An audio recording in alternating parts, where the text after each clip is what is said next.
Dhe për cilin po flitet ndoshta, ashtu sikur se u përgatit Aleksandar Vučić në këtë kohë tani?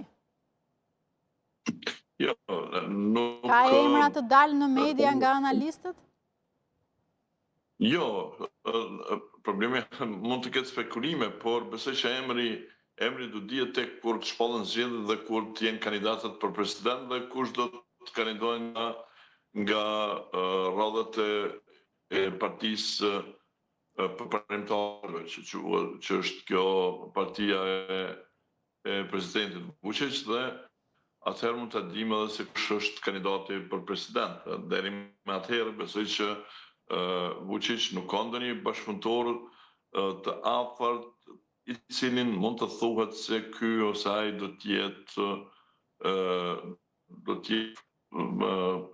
pasardhës si ti në këtë post. Ai ka një farë lloj ekuidistance më shumë nga bashkëpunëtorët e tij dhe se mbi kë do të bie zari është vështirë të qellohet. Domethënë, natyrisht ky zar është në kokën e Vučićit dhe ai akoma nuk ka vendosur. Mund të vendosë ndoshta në momentin e fundit.